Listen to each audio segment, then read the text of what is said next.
કૃષ્ણ, જય Dwarkadhish. Hello everyone, કેમ છો? Welcome to my channel Vasra family Upleta. આજે આ નાઈટ તમે આટલું બધું આ શાકભાજી ક્યાંથી લઈ આવ્યા છો? શાકભાજી આવ્યું છે મોલેથી.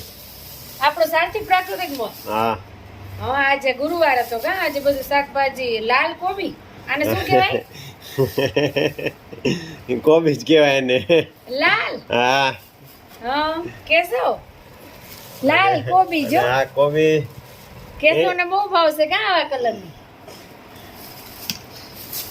ક્યાંની છે આ કોબી? આ છે નીતિનભાઈ ની વાડીની. પછી બીટ તો જો બહુ સરસ છે. બજારમાં આવા નથી મળતા અત્યારે. એ પણ ઓર્ગેનિક જ છે. બધું શાકભાજી બધું શાકભાજી તો ત્યાં કાચું ખાસ મળે છે. એમાં આજી ચીપડા કાકડી આપણે એ સરસ છે. એમાં હજી કાચું સ્પેશિયલ ખાતા હોય ને એના માટે તો બહુ આવે છે. હા, દૂધીનું શાક કે દૂધીના ઢોકળા કરવા? ઢોકળા કે શાક જે કરવું હોય.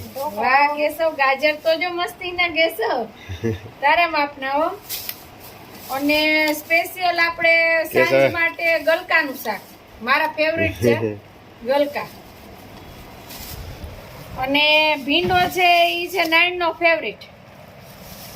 એટલે આપણે આ 1-2 દિવસનું શાકભાજી આવી ગયું છે. પાછું આવતા સોમવારે કા? સોમવારે ને ગુરુવારે 2 દિવસ.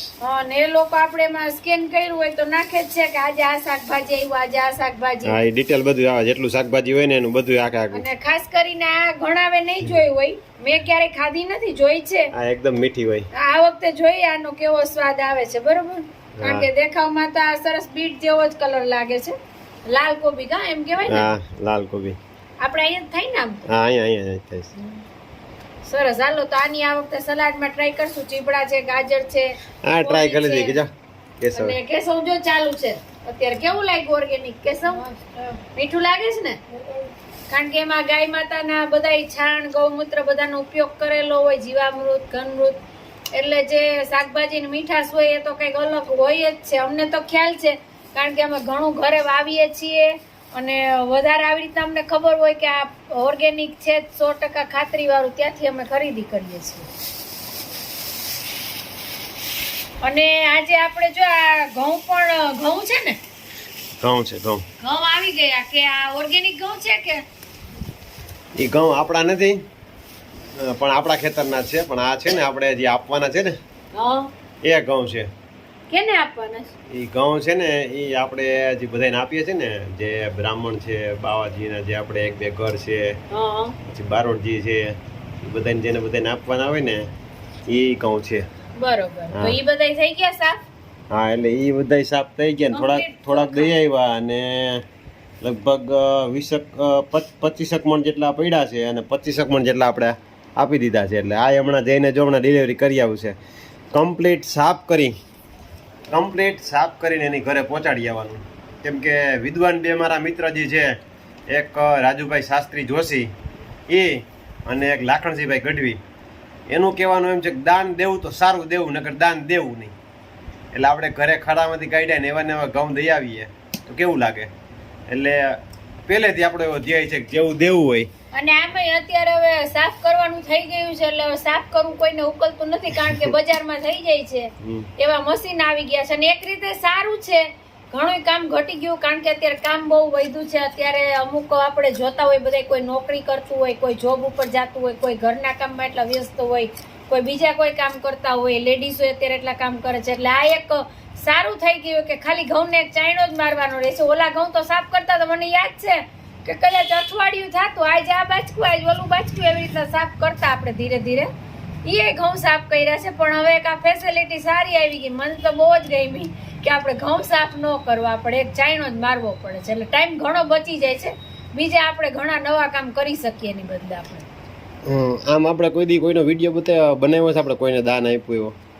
ના, એવું તો કોઈ દી આપણે. અને આનો બનાવવાનો છે નહીં.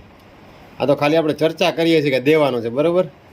અને આપણે દઈશી તો એ બધાને ખબર છે. હા, તો જે આપણા પાડોશમાં કોઈ એવું નબળું હોય, બરોબર, કે બાવાજીના ઘર હોય કે બ્રાહ્મણના ઘર હોય, જેની પરિસ્થિતિ નબળી હોય, બરોબર, લાગણીથી આપણા ઘરના સભ્ય છે એ દાન મંદિરોમાં વાન પુષ્કળ જગ્યા દેવાતા હોય.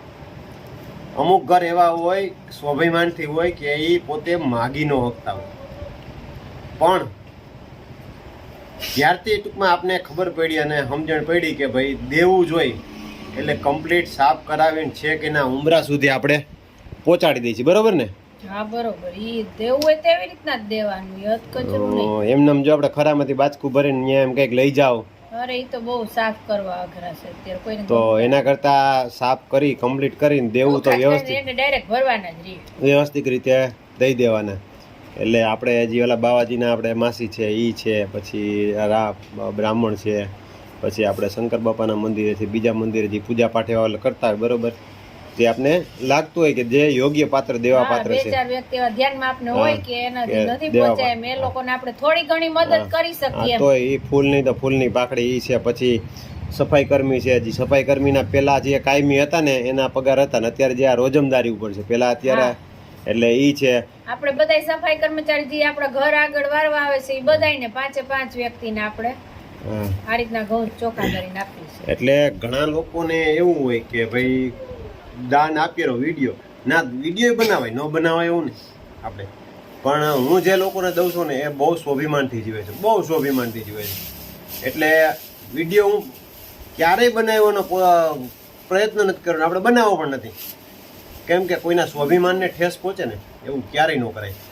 પણ અમુક એવા વિડીયા હોય કે વિડીયાના મારફતથી બીજા મોટિવેશન મળે ને બીજાને આપવાનો પ્રયત્ન થાય. એટલે મારી ચર્ચા અહીં સુધી જ રહેશે, હું જે આપવા જઈશ ને એ નહીં બતાવું, બરોબર ને? આપીએ છીએ એટલું ખાલી આપણે કહે છીએ, તો ચાલો આપણાથી બને એટલી મદદ આપણે કરીએ. હા, એટલે એક એવો પ્રયત્ન આપણે કરવાનો. એટલે ધીમે ધીમે હવે આ છે હમણાં જો 2-3 ઘરે દેવાના છે દેતા આવું, બીજા સવારે જે સફાઈ કર્મી છે એને બધાને અહીંથી આપી દે તું, બરાબર? તમારા વિડીયોને લાઈક કરજો, કમેન્ટ કરજો, શેર કરજો, અને અમારી આ ચેનલ પર જો તમે નવા હોય તો અમારી ચેનલને સબસ્ક્રાઇબ કરજો. જય શ્રી કૃષ્ણ.